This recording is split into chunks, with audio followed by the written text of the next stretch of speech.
For the first 50 or so games with this team, I was really able to push back a voice in my head that was kind of doubting it all. But now that that success is not there, there's just nothing holding it back. To compete, to win. That's all I live for, really. When you lose, you're easily forgotten. And I don't think anyone want to go to their grave forgotten. I'm chasing that greatness, that how great that ghost was.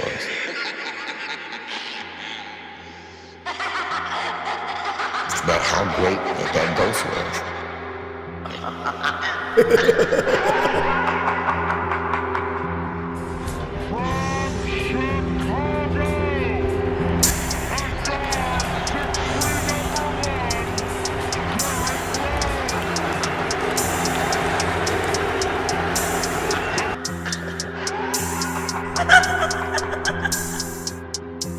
The head coach for the Bulls is Tom Thibodeau. Now holding a knee late in a game that is already decided for all intents and purposes.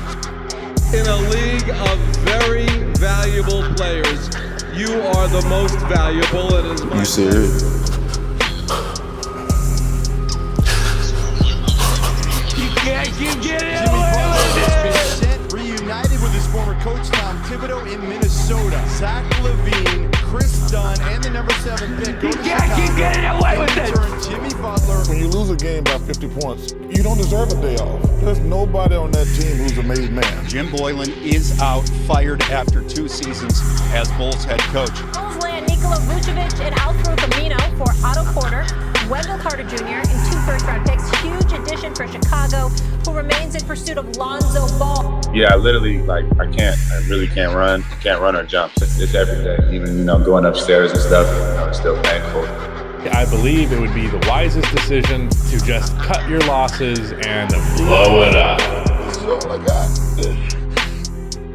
This is all I got. Don't take my baby, okay?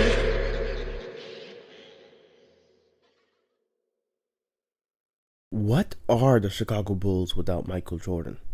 No, seriously. Ask yourself this, because I'm not sure if there's anything worth remembering in our franchise's history, especially before Michael Jordan appeared at their lab. Just shut up and watch the TV already. How does it feel to go from being an all-star to an outcast in a year? That's a difficult question for me. I don't know. Now, who the hell is this, Wong? That's Reggie Vias of Bulls All-Star that, claimed to be Michael Jordan before Michael Jordan. Okay, so why are you showing me this if he's just a delusional bull? Like, nobody cares. That's not what the documentary's about. The point here is that they benched him after he became an All-Star. This also being at the same time where the Bulls ownership was completely screwing over the team. Wait. Listen here. From 76 to 84, they only made the playoffs twice and spent most of the time in purgatory. Come on, Wong, you can say this about any NBA team. But listen, you have to listen to the whole part, please. The lack of success can be attributed to the new ownership. Okay, I see. Mr. Klein sold the Bulls to a new ownership group led by the Wirtz family. They did whatever it took to cut costs. Bunch of conniving losers. I can't believe this. See, I told you, Toof. I mean, you just have to listen to me, man. This is exactly what I meant. The Bulls ownership are just a bunch of scumbags, honestly. Like, this is insane. But to treat him that way, to treat any human being that way, I tell you, I can't, my heart goes out to the guy. If that were done to me, I would have exploded long ago. Not long ago in the 60s, though, the Bulls, being a new expansion team, were struggling to get people to sit in games, okay? They had, at one point in the season, 891 people buying tickets to watch the Bulls play. Because of this, the Bulls were close to relocating to Kansas City. It comes under the category of cruel and unusual punishment. And I think there are things in the Constitution against it. Unusual business. And the NBA, other NBA owners have said it, the Bulls are the most mismanaged franchise in the league. Something's got to be done about the problem in Chicago. I'm quoting another owner in the NBA, but the point is there is a problem in Chicago. It goes to the heart of the franchise and the people who are running it. To be quite fair, though, the Bulls got saved, after they drafted, obviously, Michael Jordan. And then the new owner at that point, Jerry Reinsdorf, came in and put GM Jerry Krause in charge of the team, and the rest, quite frankly, was history.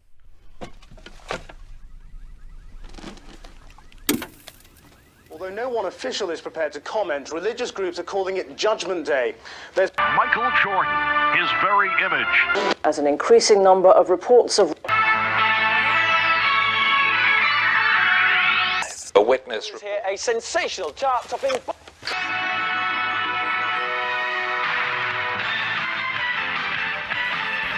Superman, Batman, and Rodman. Jordan, 2 seconds to go, puts it up and scores at the buzzer.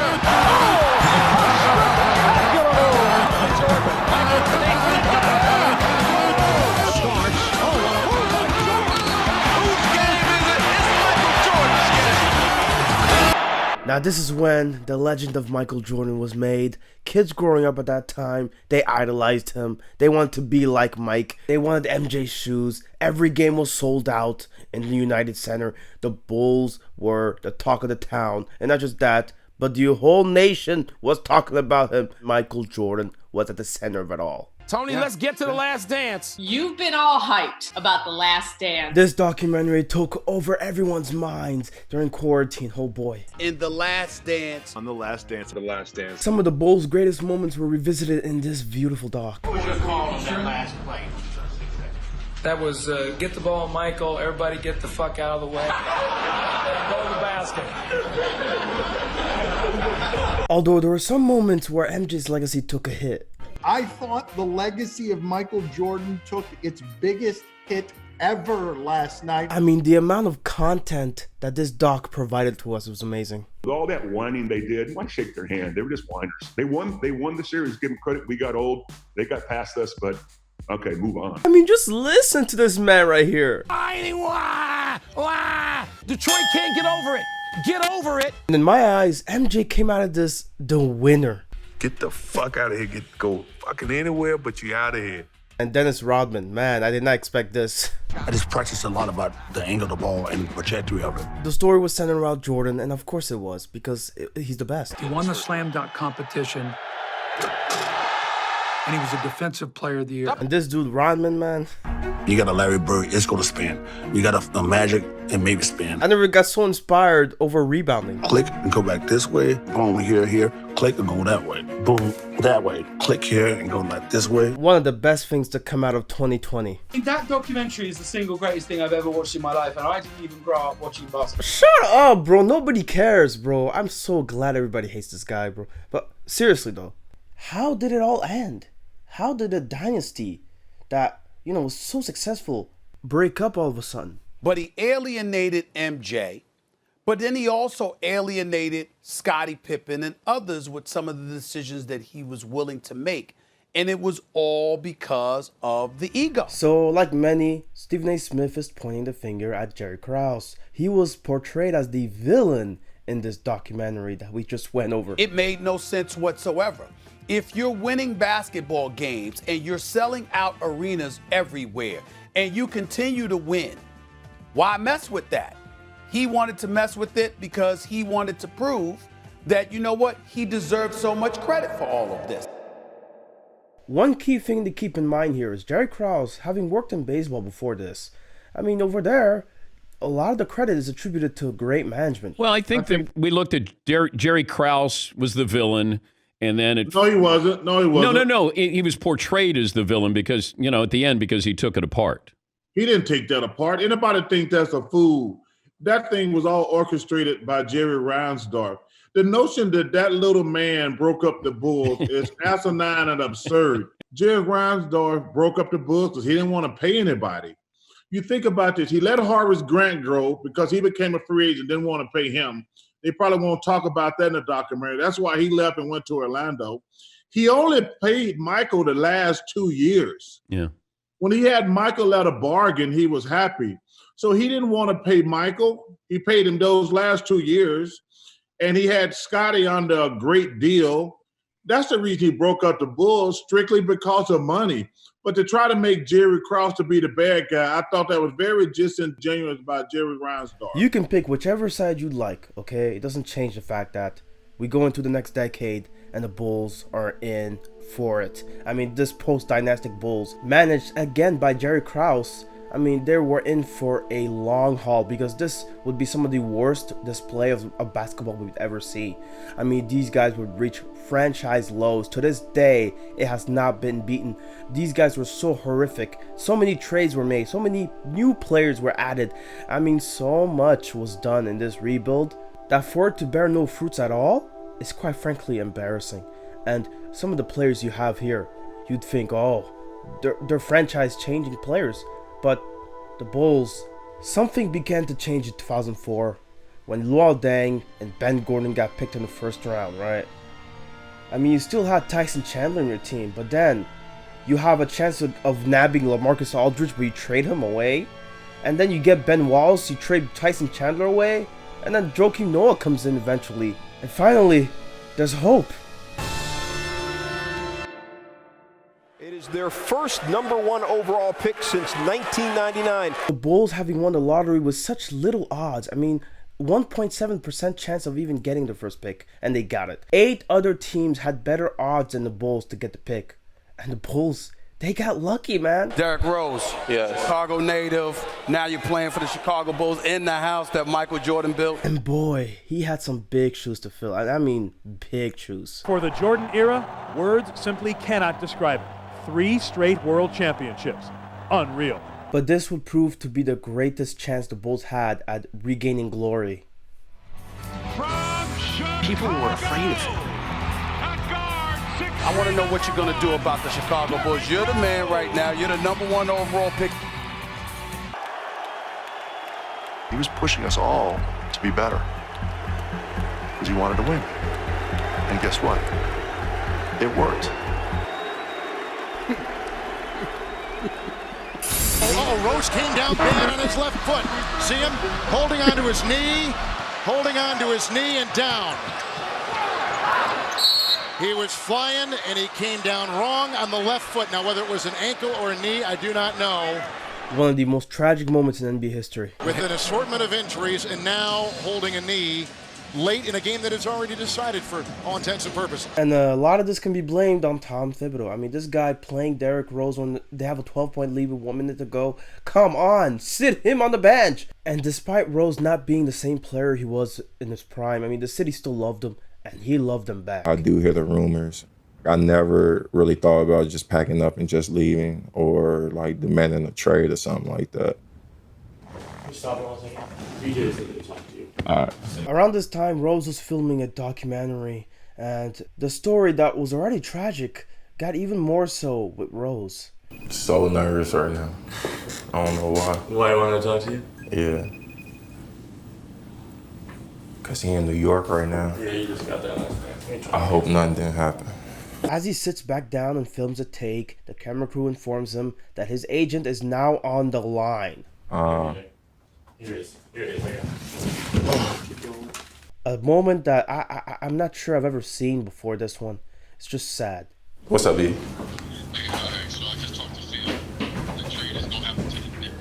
You lying. Him playing for his hometown Chicago, being the MVP, and now having to endure this. This is just some of the saddest things you'll ever see in the NBA. And Derrick Rose obviously not taking it very well. And who wouldn't? I can't blame anybody in Rose's position. Bulls really screwed him over. Jimmy Butler has been reunited with his former coach Tom Thibodeau in Minnesota. And just like Derrick Rose, another player, a key player in our franchise, getting shafted is Jimmy Butler, who wanted to stay. Everybody's, oh, he's coming to the Lakers. He's in LA. Yeah. That's not. You're not coming to the Lakers? Why aren't you coming to the Lakers? Because I love Chicago so very much. And I get it. With Rose and Butler, the Bulls' vision for the future was not aligned with Butler and Rose's timeline. They wanted to rebuild. I get that. But as you'll see later in the video, even that vision was short-sighted. At one point in the scrimmage, sources says, Butler turned to GM Scott Layden and screamed, "You bleeping need me! You can't win without me!" This is one of those polarizing moments that would define how people view Butler. I mean, Butler was just that much of an asshole, and I personally didn't like it. Butler left teammates and coaches largely speechless. He dominated the gym in every way. Jimmy's back, said the source to Woj. But doesn't that sound exactly like what MJ would do in the gym? That's the ball when I threw it to you. I just threw it to you. Ignore this guy. He's come through, but he's overplayed. The fear factor of MJ was so thick. You may not like it, but that's how guys like Butler and Jordan led their team. I mean, you've heard the stories with MJ. I heard that he took the third stringers and he beat the starters. Oh! Oh! Okay, that's a slap in the starter's face. And I mean, this guy, we've all seen the memes of him being MJ's son. I mean, this is why. And you're telling me the same Bulls franchise traded him? Yeah, he's an old school type guy. Yeah. He wants to be pushed. He wants to be challenged. But isn't Tibbs that's the sad part. We know Tibbs. Yeah, Tibbs is kind of like that as well. But we do know Pat Riley's like that. Yeah. And we know that he would fit in that type of system. 3 years later, in 2020, you have Jimmy Butler playing like MJ out there in the finals. James against Butler, drives, gets inside, stops, blocked by Butler, rejected out of bounds. James looking, finds Caruso. Caruso fakes and stolen by Butler. Shot clock at 4. Butler drives, stops, up top. Robinson puts up a 3. It's good! It's good! Duncan Robinson from downtown. Anyway, who did the Bulls trade for Butler? What did they get back in terms of the pieces?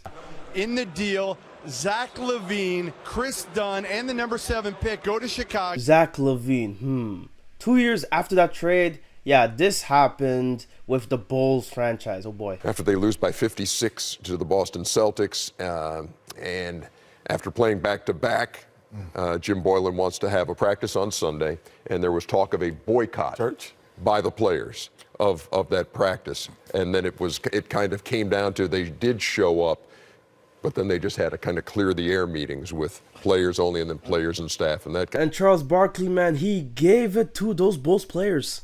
And when you lose a game by 50 points, you ain't not getting no day off. Like, you don't deserve a day off. And let's look at that team. There's nobody on that team who's a made man. And for them guys to think that they can boycott an NBA practice after they lose by 60 points, they need to have a serious meeting. I know Jim Boylan, he's a college coach. He's too stuck in his ways, old school, right? But if you think he's in the wrong in the situation, may God help you. Back to Robinson, up top to Butler. Butler pulls up, got it! Butler one-on-one with Markieff Morris. Butler drives, falling away, got it again! James and Butler throwing haymakers at each other. Butler drives, and he's fouled. I know the Miami Heat lost that series, but Jimmy Butler out-dueling LeBron James in this game while the Bulls are still stuck in a rebuild with Zach LaVine as its franchise player. So I understand, okay, the Butler trade was to rebuild. They got some nice pieces out of it, Markkanen and Wendell Carter. And fine, I can see where there's a future where these guys become great. Well, I guess the Bulls didn't see it. Bulls land Nikola Vucevic and Al-Farouq Amino for Otto Porter, Wendell Carter Jr., and 2 first-round picks. Breaking news into SportsCenter now. The Chicago Bulls have dealt restricted free agent forward Lauri Markkanen to the Cleveland Cavaliers. If you are a rebuilding team, these are not trades you're doing, okay? First off, with the Vucevic trade, you're trading away 2 picks to add with the Wendell Carter Jr. and Otto Porter. Those 2 picks, one of them ended up being Wagner. And if it's not a top 4 pick, the Magic end up with a chance of selecting somebody in next year's draft to add to that already exciting looking young core. And the Markkanen trade, the 1 pick that you did get from that trade went right back to Portland since it was a lottery protected pick. And of course, the Trailblazers used it to pick Shaedon Sharpe. And now the Blazers have a much better outlook than the Bulls do currently. And all this to pursue guys like DeMar DeRozan, an aging star, and then adding key pieces like Alex Caruso, which, you know, also has injury problems, much like Lonzo Ball, the other piece that you added that is very key to this Bulls defense. Yeah, I literally, I really can't run, so can't run or jump. So there's like a range from like 30 to 60 degrees when my knee is bent that I have like no force and I can't catch myself. So until I can do those things, I can't play. And boy, the Bulls, they gave the keys to the franchise to this dude? Really? That's what they're doing? I just want my respect. I think that's the main thing. Like you said, I outplayed my contract. And, I've been very loyal to Chicago. I like Chicago. I just want my respect. And, if that's, if it's now or later, it's something that we got to work out internally. And we'll go from there. Oh, yeah. That max extension that they gave LaVine. 5 years, $250 million. Just an interesting fact that you guys would like to know. he gets paid more in this 5 years than Jordan and Pippen ever got paid in their careers, okay? Jimmy Butler would slap him in the face for being disentitled for that money. Zach LaVine is the antithesis of what Jimmy Butler would stand for as a teammate, and him dominating in the way he did in those games in the finals. The fact that the Bulls chose LaVine over an exemplary winner like Butler when they had the greatest winner ever in Jordan is absolutely baffling. They can see the highlights, but they can't feel his dominance, and that's what I'm hoping this documentary really shows. You are blessed enough to have Jordan, the example of Jordan, the leadership of Jordan, the winning. The fact that Jerry Reinsdorf and the Bulls strayed so far away from what they were in the 90s. The house that Jordan built, the Bulls destroyed. The franchise that he revived, the Bulls killed it. Join me in honoring those who have fallen in a moment of silence to pay our respects.